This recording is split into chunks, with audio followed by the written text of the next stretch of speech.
Global happenings today. We communicate. We analyze global news.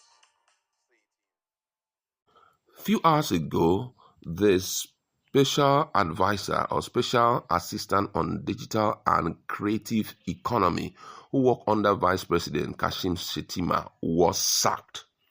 And his name is Fego Omonubo. And it was shocking because some weeks ago he had declared his support for Bola Ahmed Tinubu, his support for his Oga Kashim Shettima. But all of a sudden the presidency came up that he was kicked out of office. Now the full truth has finally emerged. There is calm in Aso Rock, seriously. And this guy was actually, from the information we're hearing, was actually the one involved in it. I'm going to give you full details of the fresh revelation that has emerged on why President Bola Ahmed Tinubu decided to sack Fego Omonuba, the special assistant on digital and creative economy who worked under Vice President. And according to presidency insider who told Premium Times, said that Omonubo was dismissed after being linked to a string of alleged scams in the creative industry, which he reportedly executed under the guise of his presidential office. According to the source, Omonubo struck questionable sponsorship agreement with filmmakers and creatives, promising government-backed funding and visibility that never materialized. One of the most notable cases involved Areze Ugu, author and creator of the Smart Money Women series. Documents reportedly seen by Premium Times shows Omonubo acting in his official capacity signed a deal pledging 10 million naira sponsorship for the premiere and marketing of Lara Unlimited, a spin-off of Ugu's work.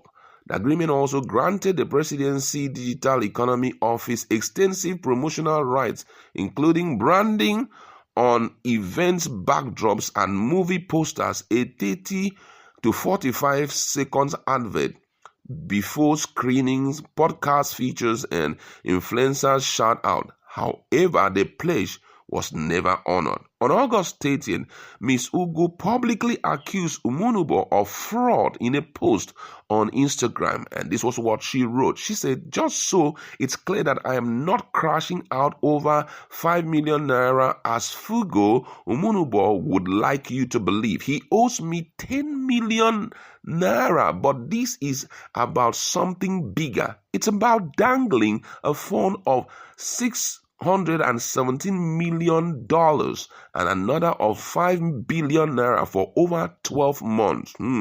Playing games with my resilience when I was trying so hard to pivot from the base I was already in. Then, finding out that he had no authorization to be signing the agreement he was signing or making the promises he was making on behalf of the Vice President of Nigeria." Presidency Insight alleged that Ugu's case was not an isolated incident. He scammed multiple people in the industry using that office, a source said, alleging that Omonubo consistently leveraging his proximity to power to lure Nollywood practitioners into similar deals that never materialized. Omonubo was quietly relieved of his duties in August, but according to sources, continued to parade himself as a presidential aide. This prompted the State House to issue a public notice on Monday, formally announcing his disengagement. The notice, signed by Abiodun Oladun Juye, Director of Information at the State House, warned stakeholders in the creative sector to desist from dealing with him. In the write-up, he says, "Kindly note that he no longer represents this administration in any capacity. Henceforth, anyone who interfaces with him in the name of President Tinubu's administration does so at his or her own risk."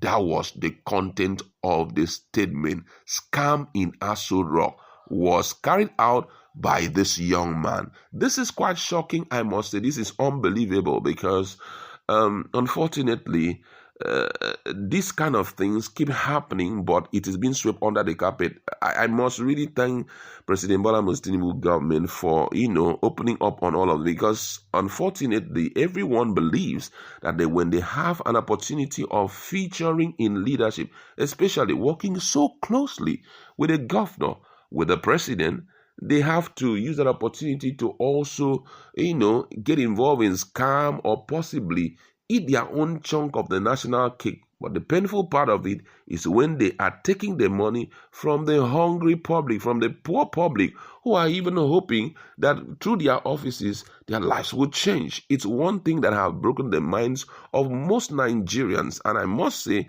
that this situation must not be swept under the carpet.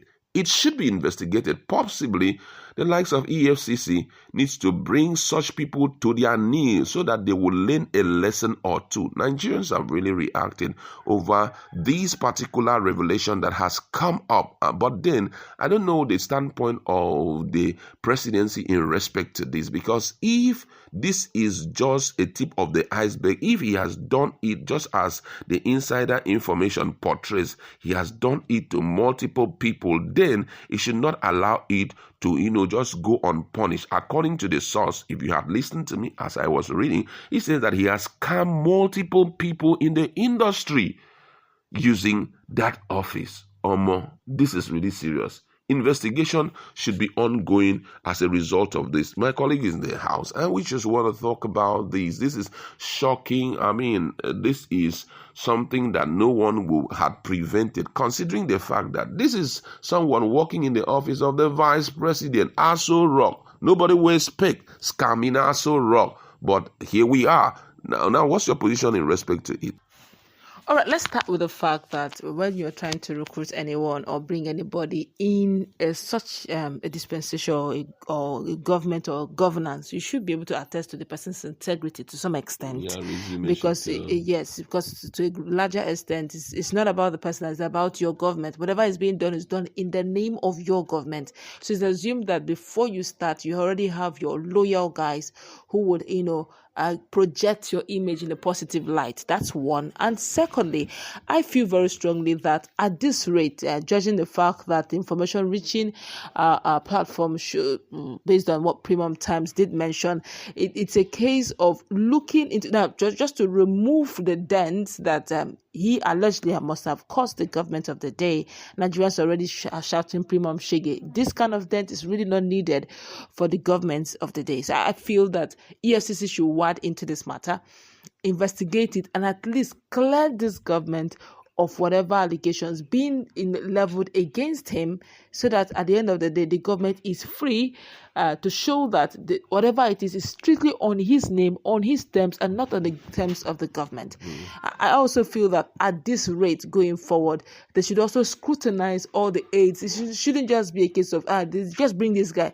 Because, look, we have different characters, different idiosyncrasies, and you mustn't just bring anyone, because in all of this, it is your government that will collect both the profit, the benefit, and also the causes and the blames.